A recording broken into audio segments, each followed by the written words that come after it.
بسم اللہ الرحمن الرحیم۔ السلام علیکم۔ امید ہے آپ سب خیریت سے ہوں گے۔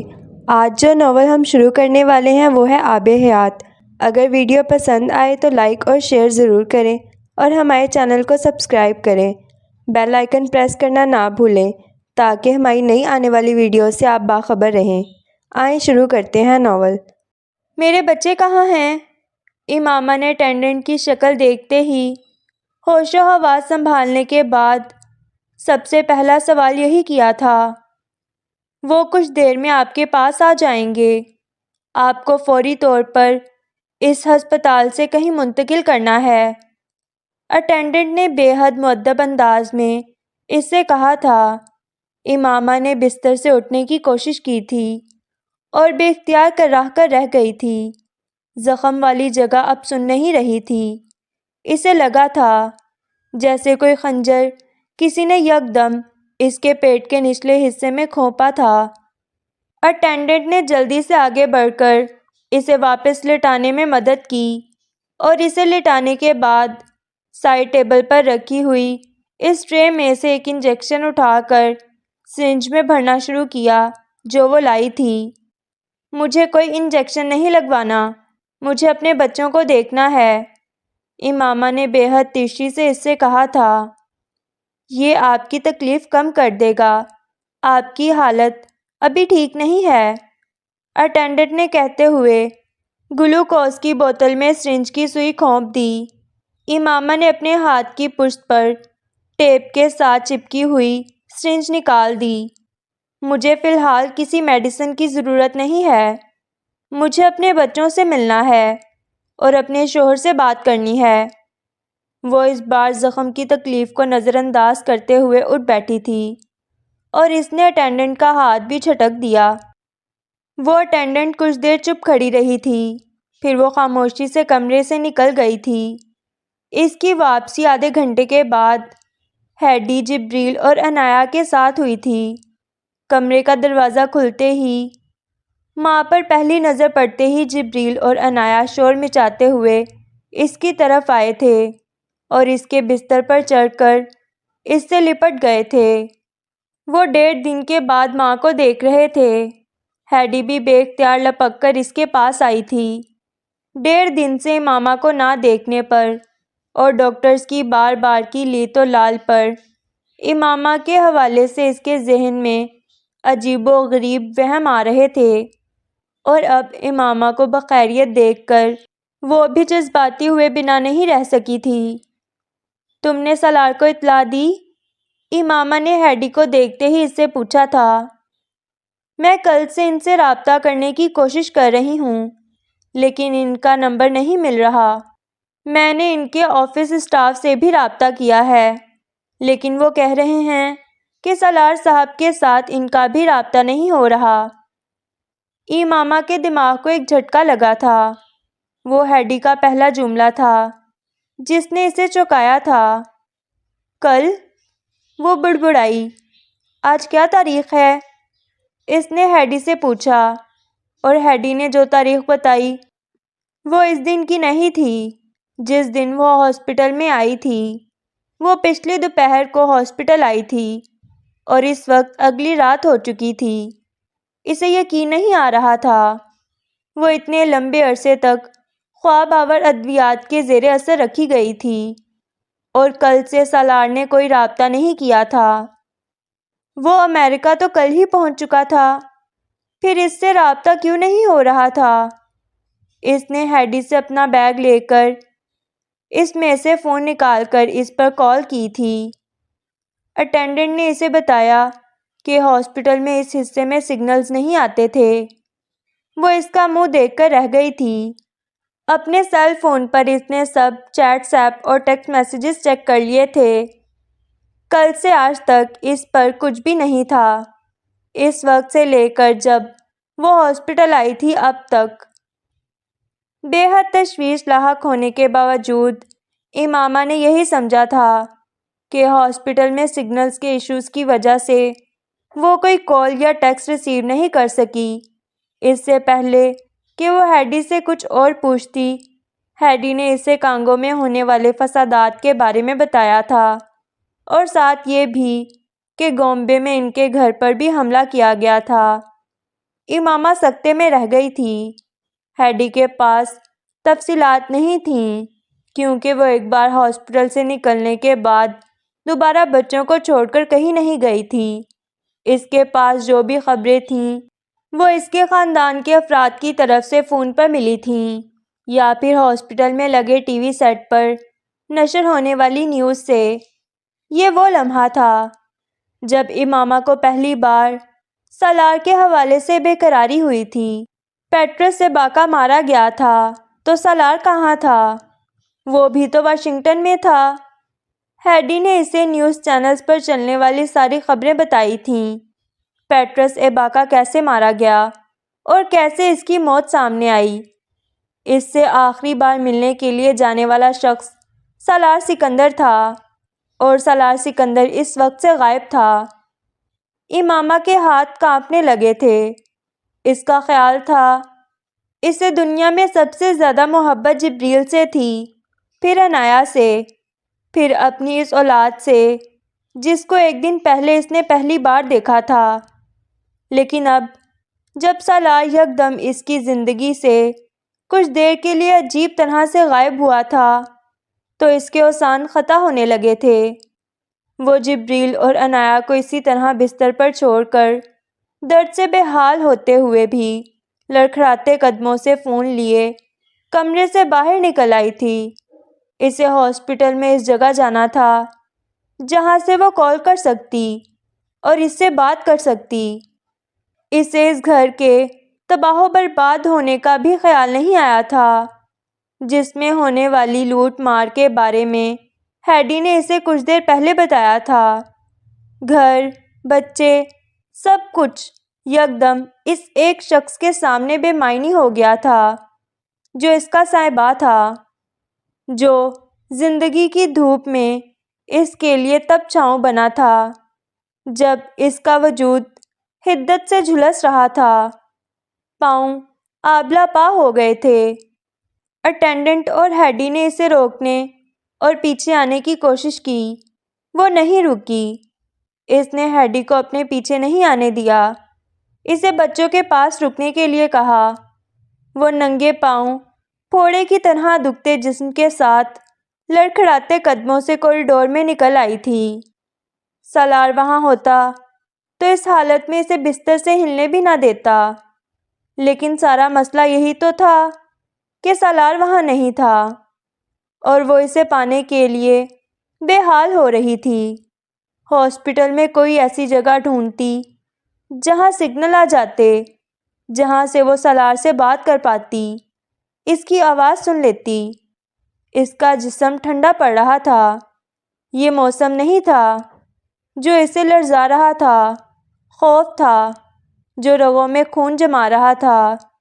صرف ہاتھ نہیں تھے جو کپکپا رہے تھے، اس کا پورا جسم پتے کی طرح کانپ رہا تھا۔ آپ کے شوہر بالکل ٹھیک ہیں، میں تھوڑی دیر میں ان سے آپ کی بات کرواتی ہوں۔ امامہ لڑکھڑاتے قدموں سے چلتے چلتے ساکت ہوئی اور اٹینڈنٹ کی آواز پر پلٹی تھی اور پھر وہاں کھڑے کھڑے جیسے موسم کی طرح پگھلنے لگی تھی۔ زرد، کانپتی، ٹھٹھرتی، بے آواز روتی، وہ ماں تھی، اپنے بچوں پر جان دے دینے والی، اور وہ رب تھا، اپنے بندوں کو ایسے کیسے چھوڑ دیتا؟ اس نے جس کو پکارا تھا مدد کے لیے وہی آیا تھا۔ رحم اٹینڈنٹ کو اس کی حالت پر نہیں آیا تھا، اس برتر ذات کو اپنے بندے پر آیا تھا، اور وہ اپنے بندوں پر بلا شبہ بے حد شفقت کرنے والا ہے۔ CIA اور ورلڈ بینک کے ساتھ ساتھ امریکن گورنمنٹ کو ایک ہی وقت میں سالار کی ضرورت پڑی تھی۔ کانگو میں اگر کوئی اس وقت ورلڈ بینک کی عزت کو بحال کرنے کی پوزیشن میں تھا تو وہ سالار سکندر ہی تھا۔ پاور گیم ایک دن ون مین شو بن گیا تھا۔ افریقہ میں جو آگ پیٹرس ایباکا کی موت نے لگائی تھی وہ سالار سکندر کی زندگی ہی بچا سکتی تھی۔ فیصلہ تاخیر سے ہوا تھا، لیکن فیصلہ ہو گیا تھا۔ اس آپریشن کے تباہ کن نتائج نہ صرف CIA میں بہت سے لوگوں کی کرسی لے جانے والے تھے بلکہ ورلڈ بینک میں بھی بہت سے سر کٹنے والے تھے۔ تاج کہیں اور رکھا جانے والا تھا۔ سالار سکندر اس سب سے بے خبر ہوٹل کے اس کمرے میں اب بھی نیوز چینلز دیکھ رہا تھا۔ وہ کچھ دیر پہلے اپنے باپ سے بات کر کے آیا تھا جنہوں نے اسے بتایا تھا کہ کانگو کے حالات کی وجہ سے فی الحال کانگو کی فلائٹس اور ویزا دونوں دستیاب نہیں تھے۔ سالار سکندر کے سر میں درد شروع ہو گیا تھا۔ اس کا وہ غمگسار مائیگرین ایک بار پھر اس کا غم غلط کرنے آ گیا تھا۔ وہ ہوٹل واپس آیا تھا عجیب کیفیت میں۔ ٹی وی کے سامنے کھڑا وہ سالار سکندر کے حوالے سے چلنے والی خبروں، کانگو کے دل دہلا دینے والے مناظر کے ساتھ یوں دیکھتا رہا تھا جیسے وہ کوئی اور تھا۔ نہ اس سالار سکندر سے اس کا کوئی تعلق تھا، نہ کانگو سے۔ وہاں امامہ اور اپنی اولاد چھوڑ آنے والا بھی کوئی اور تھا، انہیں بھول جانے والا بھی کوئی اور تھا۔ What is next to ecstasy؟ کیا سوال تھا، کیا یاد دلایا تھا، کیا یاد آیا تھا؟ پین، درد کا احساس۔ And what is next to pain؟ اور درد کے بعد؟ اتنے سالوں بعد ایک بار پھر وہ سوال و جواب اس کے ذہن میں چلنے لگے تھے۔ آخر کتنے موقع آئے تھے اس کی زندگی میں اسے سمجھانے کے اس کے بعد کچھ نہیں ہے، عدم وجود، خالی پن، اور وہ اسی عدم وجود کی کیفیت میں آ کھڑا ہوا تھا ایک بار پھر زمین اور آسمان کے درمیان کسی ایسی جگہ معلق جہاں وہ نہ اوپر جا پا رہا تھا نہ نیچے آ پا رہا تھا۔ And what is next to nothingness؟ اور اس عدم وجود، خالی پن کے بعد؟ اس کا اپنا سوال ایک بار پھر اس کا منہ چڑھانے آیا تھا۔ ہیل، جہنم۔ جہنم کوئی اور جگہ تھی کیا؟ اس نے جیسے بے اختیار کراہتے ہوئے سوچا۔ And what is next to hell؟ ہاں، وہ اس کے بعد والی جگہ جانا چاہتا تھا۔ ان سب تکلیفوں، ان سب اذیتوں، ان سب آزمائشوں سے گزر کر وہاں سے آگے اور آگے، آگے جہاں جنت تھی، یا شاید اس لمحہ لگی تھی۔ 2 دن کے بعد اس کا سیل فون جیسے نیند سے نہیں موت سے جگا تھا۔ وہ میوزک اور وہ روشنی، اسے لگا وہ خواب دیکھ رہا تھا۔ وہ میوزک اس نے امامہ کی کال ID کے ساتھ محفوظ کیا ہوا تھا۔ If tomorrow never comes، Ronan Keating کے مشہور گانے کی کالر ٹیون۔ سیل فون پر اس کا مسکراتا چہرہ اور اس کا نام۔ سالار کو لگا تھا وہ واقعی جنت میں کہیں تھا۔ اس نے کانپتے ہاتھوں سے کال ریسیو کی لیکن ہیلو نہیں کہہ سکا۔ وہ امامہ نے کہا تھا بے قرار آواز میں۔ وہ بول ہی نہیں سکا۔ سانس لے رہا تھا تو بڑی بات تھی، اپنے قدموں پر کھڑا تھا تو کمال تھا۔ وہ دوسری طرف سے بے قراری سے اس کا نام پکار رہی تھی، بار بار۔ سالار کا پورا وجود کانپنے لگا تھا۔ وہ آواز اسے ہرا کر رہی تھی، کسی بنجر سوکھے ٹنمن پیڑ پر بارش کے بعد بہار میں پھوٹنے والی سبز کونپلوں کی طرح۔ وہ پھوٹ پھوٹ کر رونا چاہتا تھا لیکن اس کے سامنے رو نہیں سکتا تھا۔ وہ مرد تھا، بولنا مشکل تھا پر بولنا ضروری تھا۔ امامہ، اس نے اپنے حلق میں پھنسے ہوئے نام کو آزاد کیا تھا۔ دوسری طرف وہ پھوٹ پھوٹ کر روئی تھی۔ وہ عورت تھی، یہ کام بڑی آسانی سے کر سکتی تھی کیونکہ اسے بہادری اور مردانگی کے جھنڈے نہیں گاڑنے ہوتے۔ وہ بے آواز روتا رہا تھا۔ وہ دوزخ سے گزر کر آئے تھے اور کسی نے دوسرے سے یہ نہیں پوچھا تھا کہ دوسرا کہاں تھا، کیوں رو رہا تھا؟ بے آواز روتے ہوئے سالار نے اسی طرح کھڑے کھڑے اس کمرے کے درمیان میں امامہ کی ہچکیاں اور سسکیاں سنتے اپنے جوتے اتارے تھے۔ پھر وہ گھٹنوں کے بل سجدے میں جا گرا تھا۔ کوئی اس سے پوچھتا اللہ کہاں تھا اور کیسے سنتا تھا؟ اس کی شاہرگ کے پاس، اس سے بھی قریب۔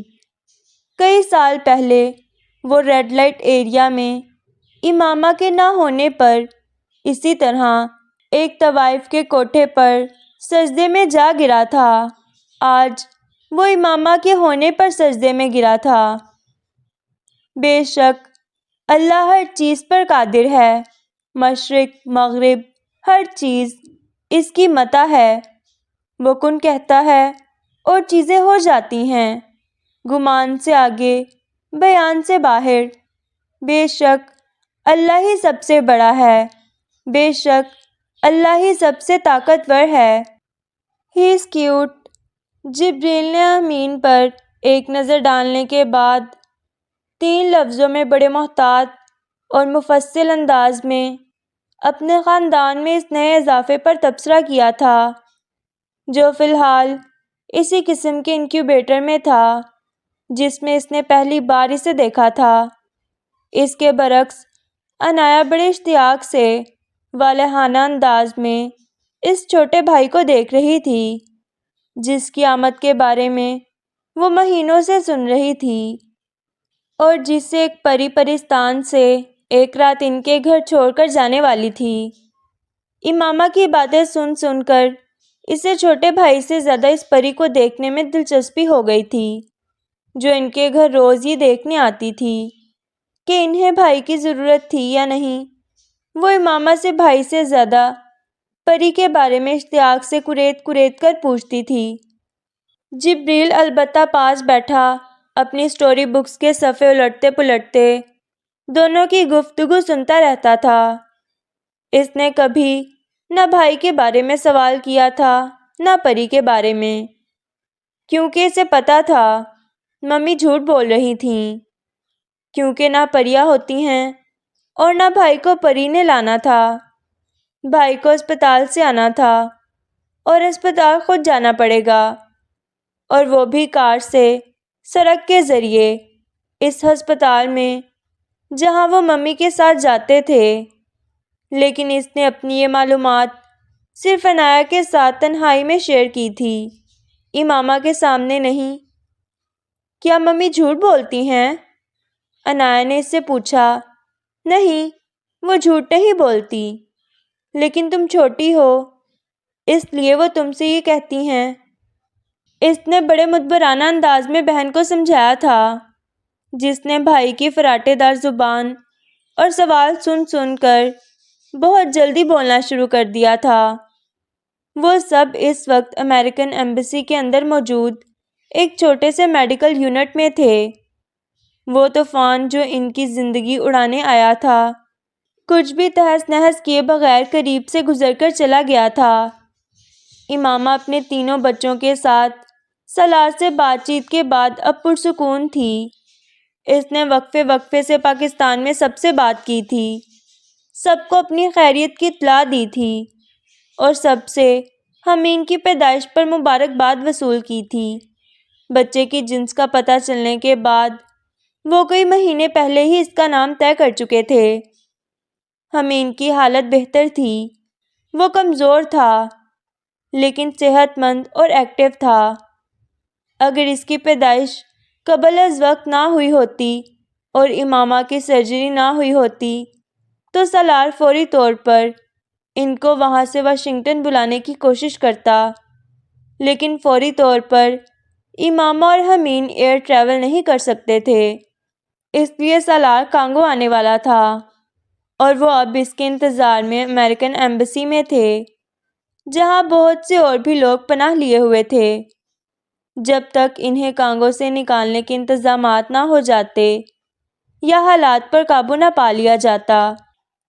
امامہ اور اس کے بچوں کو ہائی پروفائل گیسٹ کا اسٹیٹس ملا ہوا تھا۔ امامہ کو اگر یہ پتا ہوتا کہ اس ہائی پروفائل اسٹیٹس سے پہلے اس کے شوہر پر امریکہ میں کیا گزری تھی تو وہ مر کر بھی امریکن ایمبیسی کی شکل نہ دیکھتی۔ سالار نے اسے ہر بات سے بے خبر رکھا تھا۔ فون پر ان کی بہت لمبی بات نہیں ہو سکی تھی۔ سالار نے اسے آرام کرنے کے لیے کہا تھا۔ اسے خود فوری طور پر ورلڈ بینک کے ہیڈ کوارٹرز میں ایک میٹنگ اٹینڈ کرنی تھی۔ اس نے ماما سے کہا تھا کوئی سگنلز اور سیٹلائٹ کا مسئلہ تھا جس کی وجہ سے اس کا رابطہ اس سے نہیں ہو پا رہا تھا اور اسی وجہ سے وہ اس قدر پریشان تھا۔ امامہ نے پیٹرس اباکا کے حوالے سے بات کی تو اسے تسلی دی کہ سب کچھ ٹھیک ہے، وہ پریشان نہ ہو، اس کی زندگی کو کوئی خطرہ نہیں، وہ اس سلسلے میں پولیس سے بھی رابطے میں ہے۔ امامہ مطمئن ہو گئی تھی۔ اگر سالار کی پریشانی کا باعث صرف اس سے رابطہ نہ پانا تھا تو وہ مسئلہ تو وہ سمجھ سکتی تھی، لیکن کوشش کے باوجود وہ سو نہیں سکی تھی۔ تکلیف میں سکون آور دوائیاں لیے بغیر سو نہیں سکتی تھی اور اب وہ دوائیں لے کر سونا نہیں چاہتی تھی۔ ہیڈی اب بھی وہیں اس کے پاس تھی اور وہ کمرے میں چلتے ہوئے ٹی وی پر کانگو کے حالات کے حوالے سے چلنے والی خبریں دیکھ رہی تھی، مختلف ملکی اور غیر ملکی چینلز کو بدل بدل کر۔ جہاں پیٹرس اباکا کے حوالے سے ذکر آ رہا تھا وہاں سالار سکندر کا ذکر بھی ہو رہا تھا۔ اس انٹرویو کی جھلکیاں بھی بار بار چل رہی تھیں جن میں پیٹرس نے بار بار سالار کے بارے میں اچھے الفاظ میں بتایا اور اس کی اور اپنی زندگی کے حوالے سے لاحق خطرات کا ذکر بھی کیا تھا۔ سالار سے بات کرنے کے بعد امامہ کی جو پریشانی ختم ہوئی تھی وہ پریشانی ایک بار پھر سر اٹھانے لگی تھی۔ سالار نے اسے ان سب معاملات سے بالکل بے خبر رکھا ہوا تھا۔ وہ پچھلے کئی مہینوں سے کانگو کے جنگلات میں پیٹرس اباکا کے ساتھ بہت زیادہ سفر کرتا رہا تھا۔ وہ صرف یہ جانتی اور سمجھتی تھی کہ آفیشیل کام تھا، لیکن ورلڈ بینک کے اس پروجیکٹ کے حوالے سے سالار سکندر کی اختلافی رپورٹ کے بارے میں اسے پہلی بار پتہ چلا تھا، وہ بھی پیٹرس اباکا کے اس انٹرویو کے ذریعے۔ معاملات اتنے صاف اور سیدھے نہیں تھے جتنے واشنگٹن میں بیٹھا سالار اسے بتا رہا تھا۔ وہ مصیبت میں تھا، لیکن اسے کیوں بے خبر رکھ رہا تھا؟ امامہ کو اس کا احساس ہونے لگا تھا۔ وہ وہاں کنشاسا میں بیٹھ کر اس سے ان سب چیزوں کے بارے میں فون پر سوالات نہیں کرنا چاہتی تھی۔ وہ اس کے سامنے بیٹھ کر اس سے پوچھنا چاہتی تھی کہ اس کے ساتھ کیا ہو رہا تھا۔ ممی، جبریل نے اسے مخاطب کیا۔ وہ سوچوں سے چونکی۔ Who wants to kill پاپا؟ پاپا کو کون مارنا چاہتا ہے؟ وہ اس کے سوال پر منجمد ہو گئی تھی۔ 4 سالہ وہ بچہ بے حد تشویش سے اس سے پوچھ رہا تھا۔ امامہ کو ٹی وی دیکھتے ہوئے اندازہ ہی نہیں ہوا تھا کہ وہ بھی اس کے پاس بیٹھا ٹی وی پر یہ سب کچھ سن اور دیکھ رہا تھا اور اپنے باپ کے حوالے سے ہونے والی ایسی کسی گفتگو کو وہ سمجھ سکتا تھا۔ وہ بلا کا ذہین تھا اپنے باپ کی طرح۔ امامہ اور سالار اس کے سامنے گفتگو میں بہت محتاط رہتے تھے۔ امامہ نے ٹی وی آف کر دیا۔ وہ اب اسے ٹالنا چاہتی تھی۔ No one wants to kill پاپا۔ کوئی آپ کے پاپا کو مارنا نہیں چاہتا۔ اس نے جبریل کو اپنے ساتھ لگاتے ہوئے کہا۔ وہ تکیے سے ٹیک لگائے نیم دراز تھی۔ اللہ آپ کے پاپا کی حفاظت کر رہا ہے اور ہم سب کی بھی۔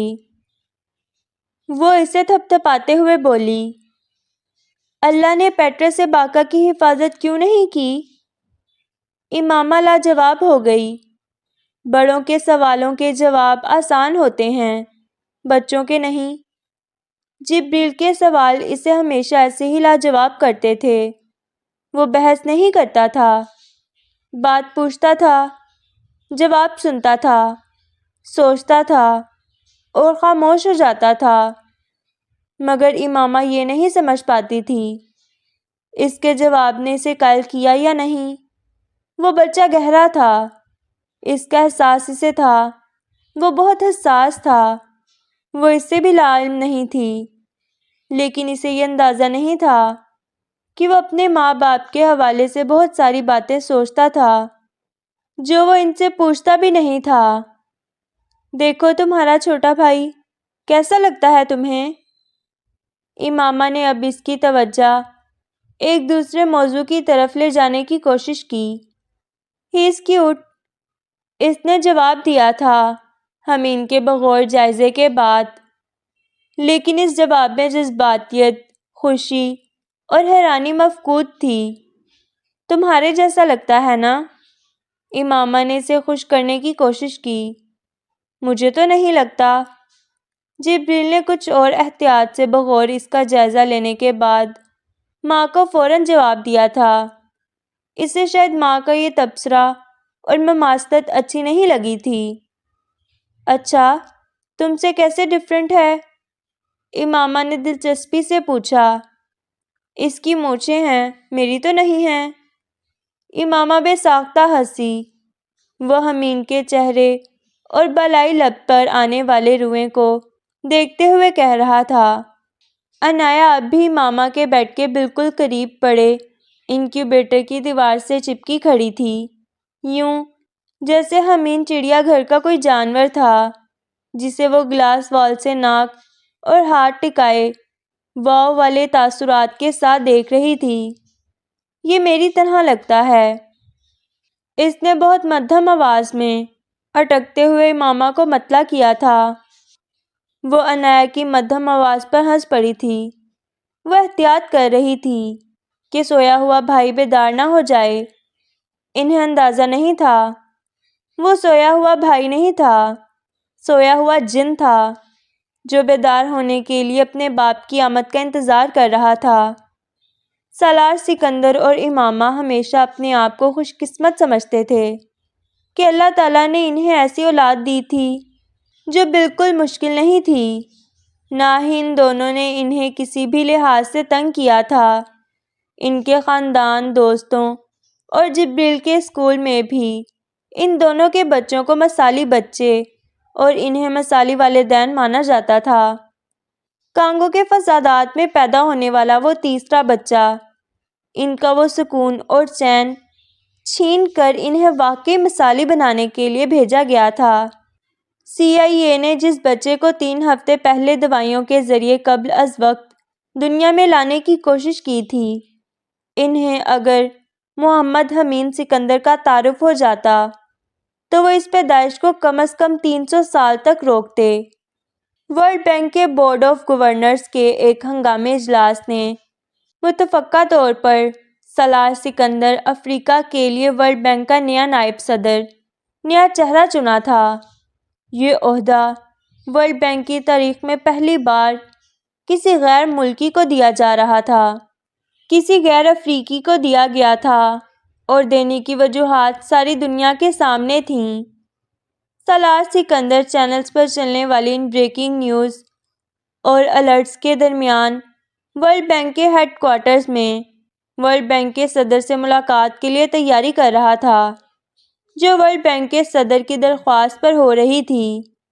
وہ ورلڈ بینک کے ہیڈ کوارٹر سے ورلڈ بینک کے صدر سے ملاقات کی بھیک مانگتے مانگتے کتا بن کر وہاں سے نکلا تھا، اور اب اسی صدر کی منت بھری درخواست پر وہاں صدر کے ذاتی استعمال میں آنے والی کاروں میں سے ایک شوفر سمیت لیموزین میں بادشاہوں کی طرح سیکیورٹی اور پروٹوکول کے ساتھ وہاں بلایا جا رہا تھا۔ وہ نہ زندگی میں پہلی بار کسی لیموزین میں بیٹھا تھا، نہ زندگی میں پہلی بار سیکیورٹی اور پروٹوکول کے لوازمات چکھ رہا تھا، مگر زندگی میں پہلی بار اسے اس گھٹن کا سامنا کرنا پڑ رہا تھا جو اس کے سینے کو پنجرے میں قید پرندہ کر رہی تھی۔ ہیڈ کوارٹر کے باہر پریس موجود تھا، اپنے مشین گنوں جیسے کیمروں اور مائکس کے ساتھ، بجلی کی طرح فلیش لائٹس کے جھماکوں کی تیاری اور انتظامات کے ساتھ۔ انہیں اطلاع کس نے دی تھی اس کے اس دن وہاں آنے کی؟ یہ سالار سکندر کے لیے کوئی حیرت کی بات نہیں تھی۔ وہ سرکس کا وہ جانور تھا جسے بینک اور CIA اب نچا کر تماشا لوٹنا چاہتے تھے، اور سرکس کا جانور اس لیموزین سے فلیش لائٹس اور سوالوں کے نعروں کے درمیان اترتے ہوئے اپنی اگلی حکمت عملی ترتیب دے رہا تھا۔ اسے اگر ناچنا ہی تھا تو اپنی شرائط پر، پتلی بننا تھا تو شرائط کسی کی انگلی کی نہیں۔ وہ لیموزین سے اتر کر اپنے کھلے کوٹ کے بٹن بند کرتا، فلیش لائٹس کے جھماکوں سے کچھ فاصلے پر ڈرائیو وے کے دونوں اطراف میں لگی ہوئی وارننگ ٹیپ کے پار کیمرہ مینوں اور جرنلسٹ کی بھیڑ کی طرف ایک نظر بھی ڈالے بغیر عملے کے انفراد کی رہنمائی میں لمبے لمبے قدموں کے ساتھ اندر چلا گیا تھا، جنہوں نے کار سے اترنے پر اس کا استقبال کیا تھا۔ کچھ نئے لوگوں کے علاوہ بورڈ روم میں وہ سب لوگ موجود تھے جن سے وہ کچھ دن پہلے بھی ملا تھا، لیکن اب سب کچھ بدل چکا تھا۔ جیسے اس کا باطن ویسے ہی ان لوگوں کا ظاہر۔ اس کا استقبال بورڈ روم میں ایک ہیرو کے طور پر تالیاں بجا کر خیر مقدمی نعروں کے ساتھ کیا گیا تھا، یوں جیسے وہ کوئی ہیرو تھا جو جنگ جیت کر کسی بادشاہ کے دربار میں اپنی خدمات کے بدلے میں کوئی بڑا اعزاز لینے آیا تھا۔ ان سب کے چہروں پر مسکراہٹیں اور نرمی تھی، آنکھوں میں ستائش اور ہونٹوں پر داد و تحسین۔ گرم جوشی سے مصافحہ اور معائنہ کرتے ہوئے سالار سکندر صرف یہ سمجھنے سے قاصر تھا کہ وہ کر کے کیا آیا تھا جس کے لیے ایسا استقبال کیا گیا تھا۔ وہ انہی لوگوں کے ساتھ بیضوی شکل کی میز پر پریزیڈنٹ کی سیٹ کے داہنی جانب پہلی نشست پر بٹھایا گیا تھا، جن کی گردن کا سریا اور لہجوں کی رونیت سے اس کی عزت نفس کی دھجیاں اڑائی تھیں۔ انسان کی سب سے بڑی خاصیت یہی ہے کہ وہ بھولتا نہیں ہے، نہ برائی نہ اچھائی، نہ کم ظرفی نہ اعصار، نہ مہربانی نہ احسان، نہ عزت نہ ذلت۔ سالار سکندر بھی غیر معمولی صلاحیتوں کا مالک ایک انسان تھا۔ جو کچھ ہو چکا تھا وہ پتھر پر لکیر تھا، جو کچھ ہو رہا تھا وہ پانی کی فوار تھا۔ اس کی آمد کے ٹھیک 5 منٹ بعد ورلڈ بینک کا صدر بورڈ روم میں آ گیا تھا۔ سالار سکندر بھی باقی سب کی طرح اس کے احترام اور استقبال کے لیے کھڑا ہوا تھا۔ ورلڈ بینک کو آپ پر فخر ہے۔ اس کے ساتھ ہی استقبالی کلمات کی ادائیگی کے بعد صدر کے منہ سے نکلنے والے پہلے جملے کو سن کر سالار سکندر کا دل کہکے مار کر ہنسنے کو چاہا تھا۔ اسے سکندر عثمان یاد آئے تھے۔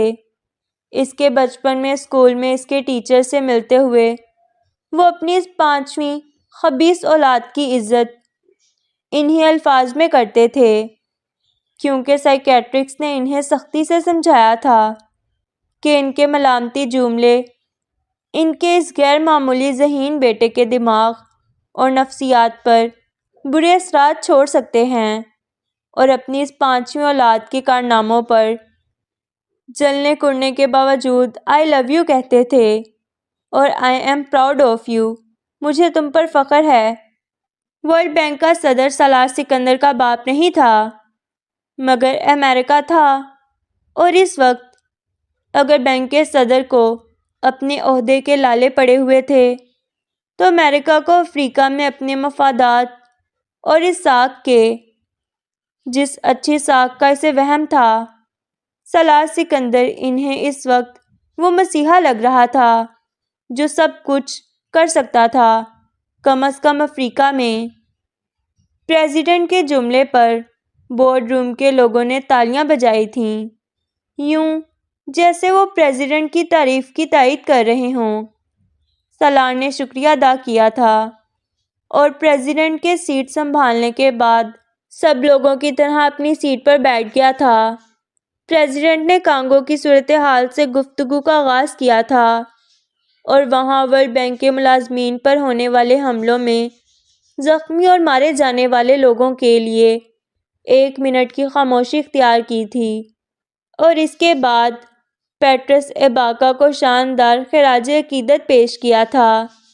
چند جملوں میں، اور پھر وہ سالار سکندر کی رپورٹ پر آ گیا تھا جو بینک کے بورڈ آف گورنر نے پڑھ لی تھی۔ نہ صرف پڑھ لی تھی بلکہ اس رپورٹ کی تمام سفارشات کو مانتے ہوئے ایک انکوائری کمیشن تشکیل دیا گیا تھا جو اس پروجیکٹ کو وقتی طور پر معطل کرتے ہوئے نئے سرے سے اس کا جائزہ لے گا۔ سالار سکندر نہ حیران ہوا تھا نہ متاثر۔ اسے اندازہ تھا ورلڈ بینک اس سے کم نے کانگو میں دوبارہ داخل نہیں ہو سکتا تھا۔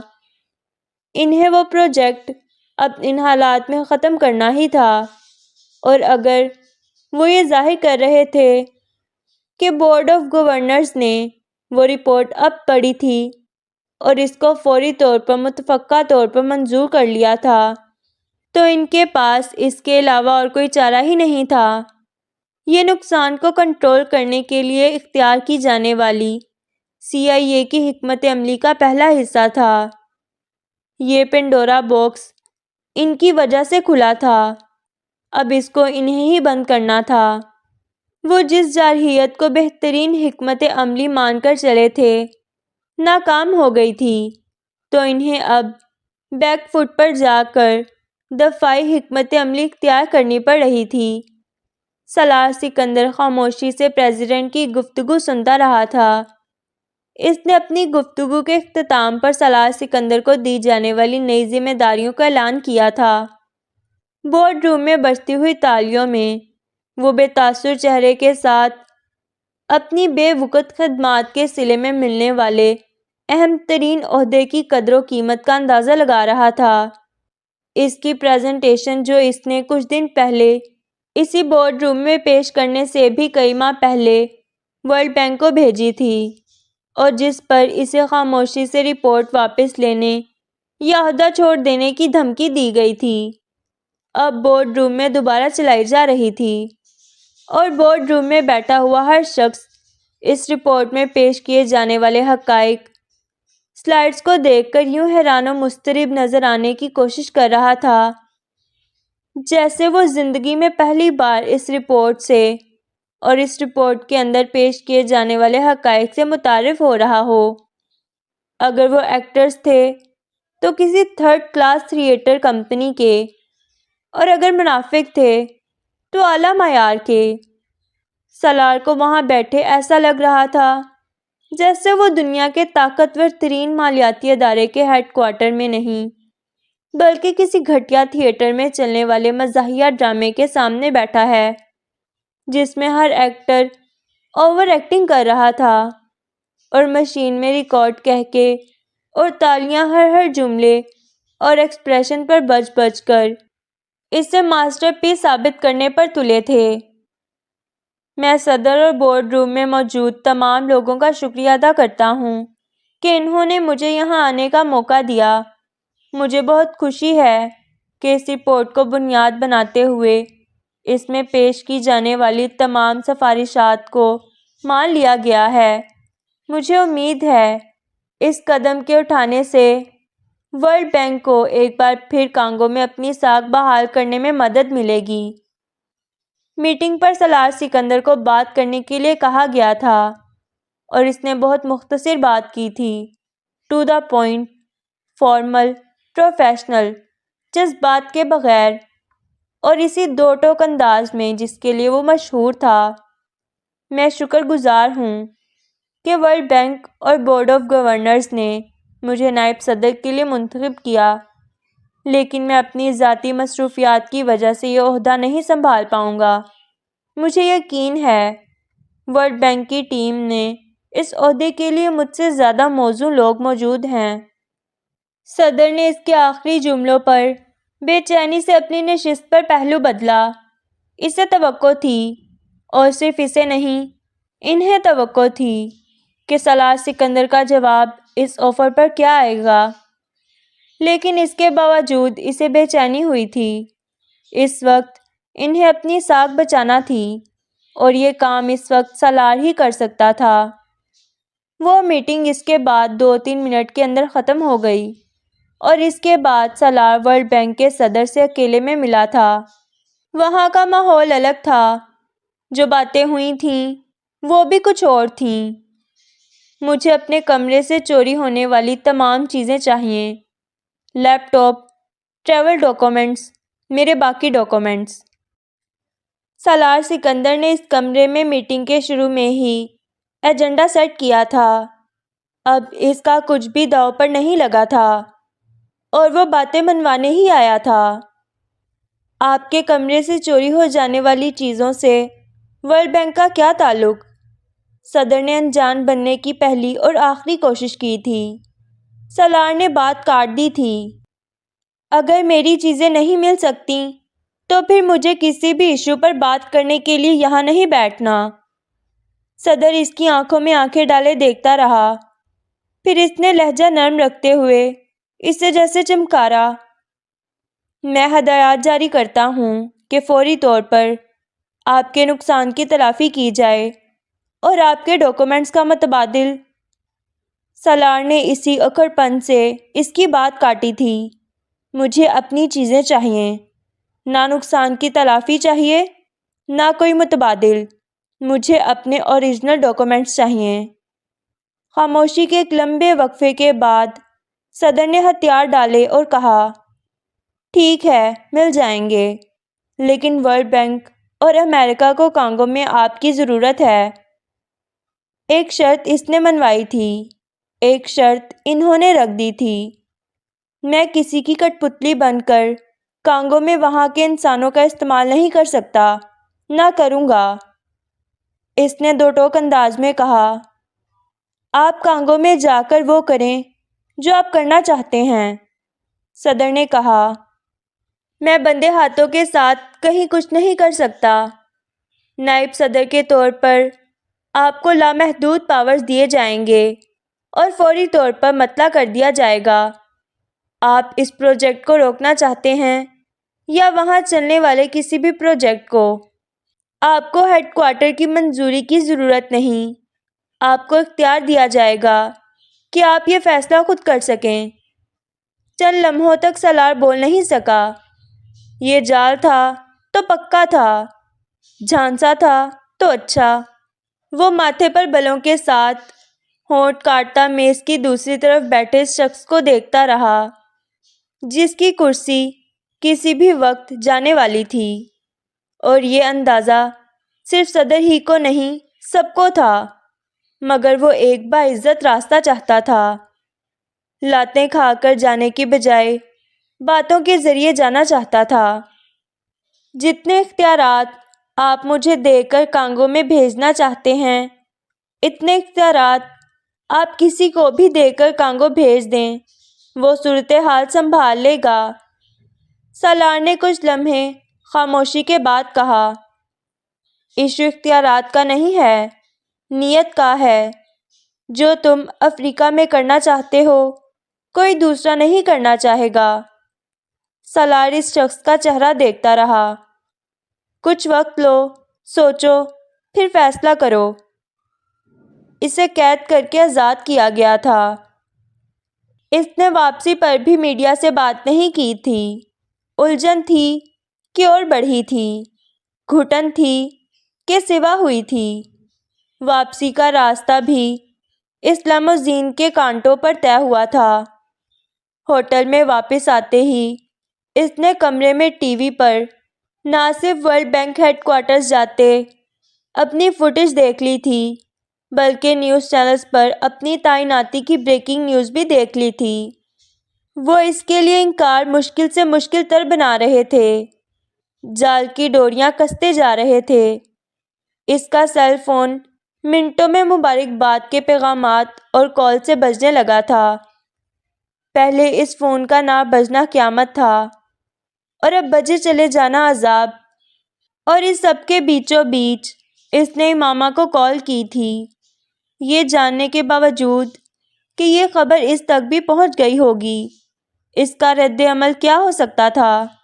اسے یاد تھا، اس نے امامہ کے ساتھ پہلے عمرے کے بعد اس سے وعدہ کیا تھا کہ وہ بینک کی ملازمت چھوڑ دے گا۔ نوکری اس کے لیے مسئلہ نہیں تھی، وہ نوکری کبھی بھی کہیں بھی حاصل کر سکتا تھا۔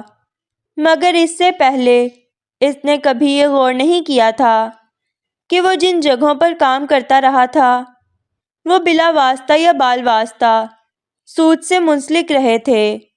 بڑے بڑے مالیاتی ادارے، آرگنائزیشنز، وہ سب جو دنیا کی اکنامکس پلس چلاتے تھے وہ سود کے خون سے ہی چلاتے تھے۔ فلاحی کام ہو یا سماجی ذمہ داری، پر خیرات کا راستہ بھی وہیں سے نکلتا تھا، اور سالار سکندر اس سب کا حصہ تھا۔ اس بین الاقوامی مالیاتی نظام کا ایک پرزہ تھا جو سود کے پیسے سے چل رہا تھا۔ وہ یہ نہیں کہہ سکتا تھا، اسے احکامات کا علم نہیں تھا، وہ یہ اعتراف کرتا تھا، اسے تمام حدود کا پتہ تھا، اور وہ حدود توڑنے کا گنہگار چلا آ رہا تھا۔ زندگی میں بہت دفعہ رزق ہمیں مجبور کر دیتا ہے کہ ہم کھانے والے پیٹ کا سوچیں، کمانے والے ہاتھ کا نہیں۔ سالار کو رزق کی مجبوری نہیں تھی، مگر کامیابی کی بھوک ضرور تھی۔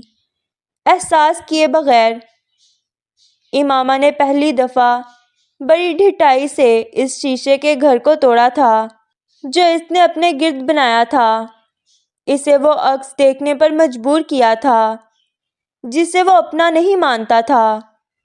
وہ اعتراف نہیں کرتا تھا، لیکن شرمسار ہو گیا تھا، پریشان بھی، لیکن پھر اسے یہ اطمینان بھی تھا کہ اس کا بینک کے ساتھ کانٹریکٹ ختم ہو رہا تھا اور وہ اسے دوبارہ رینیو نہیں کرے گا۔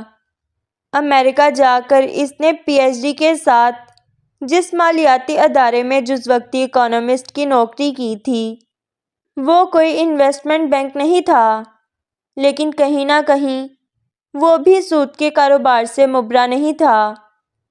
لیکن سالار اپنے آپ کو یہ تسلی دلاتا تھا کہ وہ وہاں ایک اکانومسٹ کے طور پر کام کر رہا ہے۔ وہ ادارہ اس سے سود سے منسلک کوئی کام نہیں لے رہا، مگر ضمیر کہیں نہ کہیں ایک سوئی اسے چبھوتا رہتا تھا۔ اس کی تنخواہ وہیں سے آتی تھی جہاں سود کا منافع آتا تھا۔ ورلڈ بینک کو جوائن کرنے کے فیصلے سے امامہ خوش نہیں تھی۔ اس کا اعتراض وہی تھا اور وہی تھا، تم بے شک ورلڈ بینک کے پروجیکٹ سے منسلک ہو رہے ہو، لیکن ورلڈ بینک کرتا تو سود کا کاروبار ہی ہے نا۔ چھوٹے بینک افراد کا استعمال کرتے ہیں، ورلڈ بینک قوموں کا۔ تم مجھے بتاؤ فرق کیا ہوا؟ آسان قرضہ، سستا قرضہ، لانگ ٹرم قرضہ، شارٹ ٹرم قرضہ، آسان شرائط کا قرضہ۔ کوئی ایسا قرضہ ہے ورلڈ بینک کے پاس جس پر وہ سود نہ لیتا ہو؟ اس نے سالار کے ساتھ بحث کی تھی۔ جبریل ابھی 1 سال کا تھا۔ سالار کو لگا تھا زندگی یکدم پرسکون ہونے لگی ہے، ایک خوشحال خاندان۔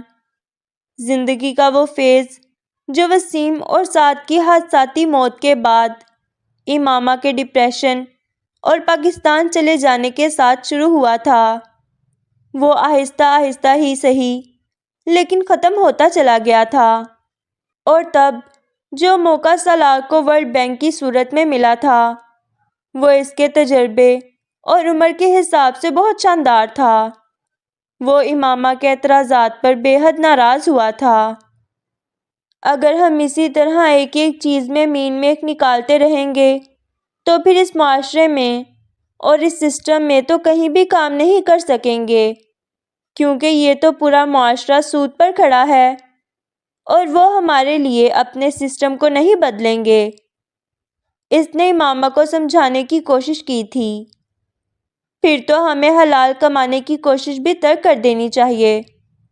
پھر تم سپر اسٹور میں ڈبوں پر ان کے اجزاء کیوں چیک کرتے رہتے ہو؟ بس یہ سمجھ کر کھا لینا چاہیے یہ سب کچھ کہ یہ ہمارا نہیں ان کا معاشرہ ہے، اور وہ اپنے سپر اسٹور میں وہ چیزیں رکھیں گے جو انہیں پسند ہیں۔ امامہ نے چند لمحوں کے لیے اسے لاجواب کر دیا تھا۔ وہ بحث جاری رکھنے کی بجائے وہاں سے اٹھ گیا تھا، لیکن امامہ کے ناخوش ہونے کے باوجود اس نے ورلڈ بینک جوائن کر لیا تھا، اور ورلڈ بینک جوائن کرنے کے بعد اس نے پہلا کام یہ کیا تھا کہ اس نے اپنا ایگریمنٹ اور جاب پروفائل کے کاغذات امامہ کو زبردستی پڑھ کر سنائے تھے۔ اس نے سب کچھ سننے کے بعد ان پیپرز کو واپس لفافے میں ڈال کر اسے دیتے ہوئے کہا تھا، تم سود کے پیسے سے انسانیت کی خدمت اور بہتری کے خواب دیکھ رہے ہو، اور تمہیں لگتا ہے کہ اس میں فلاح ہے۔ نہیں ہے۔ سود کا ثمر انسان کی زندگی بدل سکتا ہے، مگر تباہی میں، بہتری میں نہیں۔ اس کی سوئی جہاں اٹکی تھی وہیں اٹکی رہی تھی۔ امامہ ضدی تھی، سالار کو اس کا اندازہ تھا، وہ خود بھی ضدی تھا، لیکن ان کی ضد کبھی ایک دوسرے کے مقابل نہیں آئی تھی۔ کہیں نہ کہیں ان میں سے کوئی نہ کوئی دوسرے کے سامنے ہتھیار ڈال دیتا تھا۔ وہ پوائنٹ آف نو ریٹرن پر کبھی نہیں گئے تھے۔ اس ایک ایشو پر بھی اس سے شدید نظریاتی اختلاف رکھنے کے باوجود امامہ نے ہر بار روزگار کے سلسلے میں اس کے انتخاب کو بے امر مجبوری قبول تو کیا تھا، لیکن اس نے کبھی اس روزگار کے بارے میں زبان بندی نہیں کی تھی، اور اس کی یہ برملا تنقید سالار کو خفا بھی کرتی تھی اور کمزور بھی۔ اس دن بھی امامہ کو فون کرتے ہوئے اسے احساس تھا کہ وہ اس سے کیا سننے جا رہا ہے، لیکن خلاف توقع امامہ نے اس کے نئے عہدے کے حوالے سے کوئی بات نہیں کی تھی۔ وہ اس سے جبریل اور عنایا کی باتیں کرتی رہی، حمین کے بارے میں بتاتی رہی، یہاں تک کہ سالار کا احساس جرم حد سے گزر گیا۔ وہ جیسے چاہتا تھا کہ وہ اسے ملامت کرے، کوئی تو مبارکباد دینے کی بجائے اس کے ضمیر کو کچوکے لگائے۔ تمہیں پتہ ہے ورلڈ بینک نے مجھے وائس پریزیڈنٹ، امامہ نے اس کو بات مکمل نہیں کرنے دی۔ ہاں، اس نے یک حرفی جواب دیا۔ تو سالار کو اس یک حرفی جواب سے تسلی نہیں ہوئی۔ تو کیا؟ امامہ نے مدھم آواز میں پوچھا۔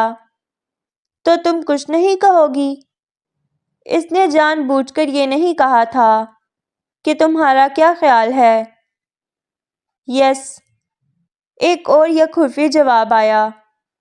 کیوں؟ وہ بے قرار ہوا۔ تم ہر فیصلے اپنی مرضی سے کرتے ہو، پھر رائے دینے کا فائدہ؟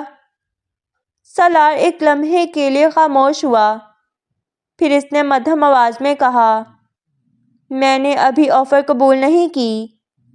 کر لو گے، میں جانتی ہوں۔ جواب نے اس کے 14 طبق روشن کیے اور ساتھ اسے ہنسایا بھی۔ اس میں ہنسنے والی تو کوئی بات نہیں تھی۔ امامہ کو اس کی یہ ہنسی اچھی لگی تھی، پھر بھی اس نے کہا، میں جب بھی تمہاری بات نہیں مانتا نقصان اٹھاتا ہوں۔ سالار نے اس لمحے عجیب اعتراف کیا۔ وہ جیسے اسے بتانا چاہتا تھا کہ اس نے ورلڈ بینک جوائن کرنے کے حوالے سے اس کی بات نہ مان کر غلط فیصلہ کیا تھا، لیکن وہ فی الحال اسے اتنے کھلے لفظوں میں یہ بات نہیں کہہ سکتا تھا۔ اس بار وہ ہنس پڑی۔ بڑی خوشی ہوئی یہ بات سن کر، لیکن میں یہ تو نہ سمجھوں نا کہ تم آئندہ ہمیشہ میری بات مانا کرو گے۔ اس نے سالار پر چوٹ کی تھی۔ بالکل، جواب طراق سے آیا تھا۔ اس بار دونوں ہنس پڑے۔ پھر سالار نے ایک گہرا سانس لیتے ہوئے اس سے کہا، یہی وہ بات تھی جو کانگو سے آتے ہوئے تم سے کہنا چاہتا تھا۔ امامہ کو یاد آیا، اسے ایک اعتراف کرنا تھا۔ واپس آ کر، اوہ، میں نے سوچا پتہ نہیں کیا کہنا چاہتے تھے تم۔ وہ دھیرے سے ہنسی، پھر اس نے کہا، ایسا کیا ہوا ہے کہ تم یہ بات کہہ رہے ہو مجھ سے، یا تب کہنا چاہ رہے تھے؟ وہ یقیناً بے وقوف نہیں تھی۔ سالار کی سمجھ میں نہیں آیا اس بات کا کیا جواب دے بھی یا نہیں۔ جو پچھتاوا پیٹرس ایباکا سے ملاقات اور اس پروجیکٹ کے بارے میں ان حقائق کو جان کر شروع ہوا تھا۔ وہ امریکہ میں پہنچ کر احساس جرم میں تبدیل ہو جائے گا، اسے اندازہ نہیں تھا۔ تم مجھ سے شیئر نہیں کرنا چاہتے؟ امامہ نے اس کی خاموشی کو پہیلی کی طرح پوچھا۔ ابھی نہیں، اس نے جواب دیا۔ یہاں کب آؤ گے؟ امامہ نے بات بدل دی تھی۔ ابھی فلائٹس بند ہیں کنشاسا کے لیے۔ ایئرپورٹ عارضی طور پر بھی فنکشنل نہیں ہے۔ میں کوشش کر رہا ہوں کسی نہ کسی طرح وہاں پہنچ جاؤں، لیکن تم پریشان تو نہیں ہو نا؟ سالار نے اس سے پوچھا۔ اب نہیں ہوں، اور تم بھی پریشان مت ہونا، ہم سب محفوظ ہیں، اور مجھے اور حمین کو علاج کی تمام سہولیات مل رہی ہیں۔ امامہ نے اس کے لہجے میں نمودار ہوتی ہوئی تشویش کو محسوس کرتے ہوئے کہا۔ وہ خود سرجری اور حمین کی پری میچور ہونے کی وجہ سے سفر نہیں کر سکتی تھی، کم از کم 1 ماہ تک، ورنہ سالار خود وہاں جانے کی بجائے اسے وہاں سے نکلوانے کی کوشش کرتا۔ سالار نے بہت مطمئن ہو کر کچھ دیر جبریل اور عنایہ سے بات چیت کی، اور اس کے بعد کال ختم کر کے وہ اس لیپ ٹاپ کی طرف متوجہ ہوا اور ان کاغذات کی طرف جو ابھی کچھ دیر پہلے ایک سربا مہر تھیلے میں ایک شخص اس کے کمرے میں اسے دے گیا تھا۔ سب کچھ بالکل محفوظ حالت میں تھا، کوئی چیز ڈیلیٹ یا غائب یا بدلی نہیں گئی تھی۔ اس کے باوجود سالار کو اپنے ان باکس میں جاتے ہی اندازہ ہو گیا تھا کہ کوئی اس سے پہلے بھی وہاں تھا، یا شاید اس وقت بھی وہ مانیٹر ہو رہا ہوگا، کیونکہ اس کے ان باکس میں موجود 7 گھنٹے پہلے تک آنے والی ہر ای میل کھولے اور پڑھے جانے کی نشاندہی کر رہی تھی۔ وہ اپنے فون سے اپنے ان باکس کو ایکسس نہیں کر پا رہا تھا، ورنہ شاید یہ بات اسے پہلے ہی پتہ چل جاتی۔ شاید ورلڈ بینک کے صدر کے ساتھ ملاقات میں اس نے ان چیزوں کی واپسی کا مطالبہ نہ کیا ہوتا تو اس کا ہیکڈ ای میل ایڈریس کبھی دوبارہ اس کے لیے ایکسیسیبل نہ ہوتا۔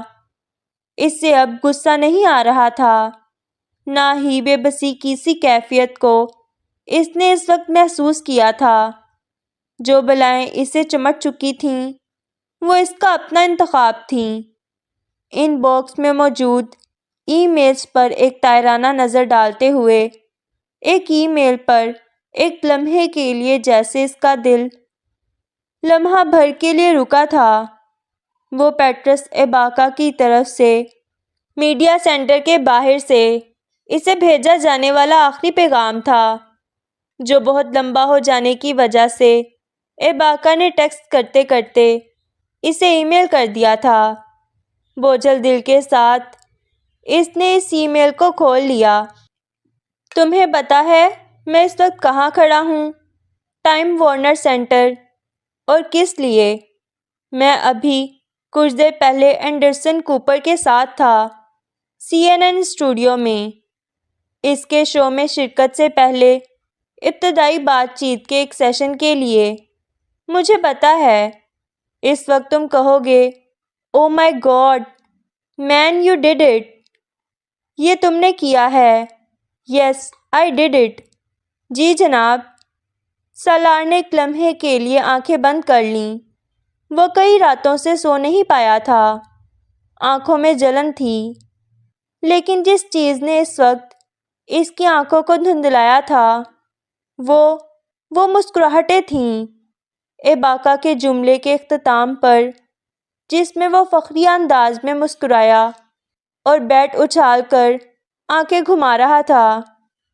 اینڈرسن کوپر سے ملنے کے بعد میں نے سب سے پہلا میسج تمہیں کیا ہے، کیونکہ میں یہاں تک کبھی نہ پہنچ پاتا اگر مجھے تمہاری صورت میں ورلڈ بینک کی بے ضمیر دنیا میں ضمیر کی جھلک نہ دکھائی دیتی۔ میں نے کبھی تمہیں یہ نہیں بتایا کہ جب میں پہلی بار تم سے ملا تھا تو میں اس جنگ میں ہتھیار ڈالنے کے لیے تیار بیٹھا تھا، نا امیدی اور مایوسی کے علاوہ اس وقت میرے پاس کچھ نہیں تھا۔ میں ایک ہاری ہوئی جنگ لڑ رہا تھا۔ اس وقت مجھے یہ احساس ہو رہا تھا اور میں بہت کمزور تھا۔ میں ان دیووں کے سامنے واقعی ایک پگمیز تھا جو میرے ملک کو لوٹنے آئے تھے، اور میں کچھ کر نہیں پا رہا تھا اپنے لوگوں کے لیے۔ اور پھر میں تم سے ملا اور مجھے لگا مجھے ابھی ہتھیار نہیں ڈالنے چاہیے۔ ابھی امید تھی تمہاری صورت میں، اور میں ٹھیک تھا۔ میں نے امید نہیں چھوڑی، جنگ جاری رکھی، اور میری امید مجھے یہاں تک لے آئی کہ اب جب چند دنوں میں پوری دنیا کانگو کے بارے میں بات کرے گی، ہم چھوٹے کالے بدصورت معمولی انسانوں کے بارے میں جو دنیا میں صرف مفتو اور غلام بننے نہیں آئے۔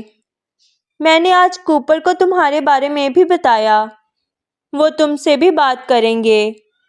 مجھے یقین ہے اب کانگو کی تاریخ بدلنے والی ہے۔ میرے لوگ اب ایک اچھی زندگی جئیں گے، انسانوں جیسی زندگی، جانوروں جیسی نہیں۔ تم جب واشنگٹن پہنچ جاؤ تو مجھے انفارم کرنا، ہم دونوں کو ملنا ہے۔ کافی دن ہو گئے اسٹار بکس کی کافی پیے۔ اس بار بل میں پے کروں گا۔ ای میل کا اختتام ایک اور مسکراہٹ سے ہوا تھا، ایک آنکھ مارتی شرارتی مسکراہٹ سے۔ سالار سکندر کسی بت کی طرح ان جملوں کو بار بار پڑھتا رہا، بار بار، ہر بار آخری جملے تک پہنچتے پہنچتے اسے لگتا تھا وہ گزشتہ سارے جملے بھول چکا ہے۔ اس نے درجنوں بار اس رات اس ای میل کو پڑھا تھا۔ پیٹرس ایباکا باتونی تھا، بلا کا باتونی۔ بات شروع کرتا تو بس شروع ہی ہو جاتا تھا، پتہ نہیں کن کن کتابوں اور مصنفین اور فلاسفرز کے حوالے دیتا تھا۔ سالار سکندر اس کی گفتگو سے محظوظ ہوتا تھا اور کبھی کبھار تنگ بھی۔ آج اسی ای میل میں ایباکا نے کسی کتاب، کسی فلاسفر کا قول نہیں دہرایا تھا۔ اس نے صرف وہ کہا تھا جو اس کی اپنی سوچ، اپنے احساسات تھے، ہمیشہ کی طرح جذباتیت سے لتھڑے ہوئے۔ اس نے اس امید کی بات کی تھی جو وہ کھو رہا تھا اور جو ایباکا کو وہاں تک لے آئی تھی۔ کبھی کبھار زبان سے الفاظ نہیں، الہامی باتیں نکلتی ہیں۔ اس ای میل میں ایباکا نے بھی ایسی ہی ایک بات کہی تھی جو حرف بہ حرف ٹھیک تھی۔ کانگو کی تاریخ بدل رہی تھی، اور اس تاریخ کو ایباکا نے اپنے خون سے بدلا تھا۔ سالار نے اس ای میل کو بند کر دیا تھا۔ اس میں ایباکا نے کوئی اہم بات شیئر کی ہوتی تو اس کے ان باکس سے وہ ای میل غائب ہو چکی ہوتی، لیکن اس ای میل نے اس کے دل کے بوجھ کو اور بڑھا دیا تھا۔ وہ جس ترازو کے دو پلڑوں میں جھول رہا تھا، اس کا عدم توازن اور بڑھ گیا تھا۔ وہ اس ساری رات مصلے پر بیٹھا گڑ گڑاتا رہا تھا، اللہ تعالیٰ سے آزمائش میں آسانی کی بھیک، سیدھے راستے کی بھیک، جس پر سے وہ ایک بار پھر سے بھٹک گیا تھا، اور ان لوگوں میں شامل نہ کرنے کی بھیک جن پر اللہ کا عذاب آتا تھا۔ کہیں نہ کہیں اسے خوف بھی تھا کہ وہ اللہ کے عذاب کو دعوت دے رہا تھا، اور اگر اولاد اور بیوی اور مال کی آزمائش جان لیوا تھی تو جان لیوا یہ احساس بھی تھا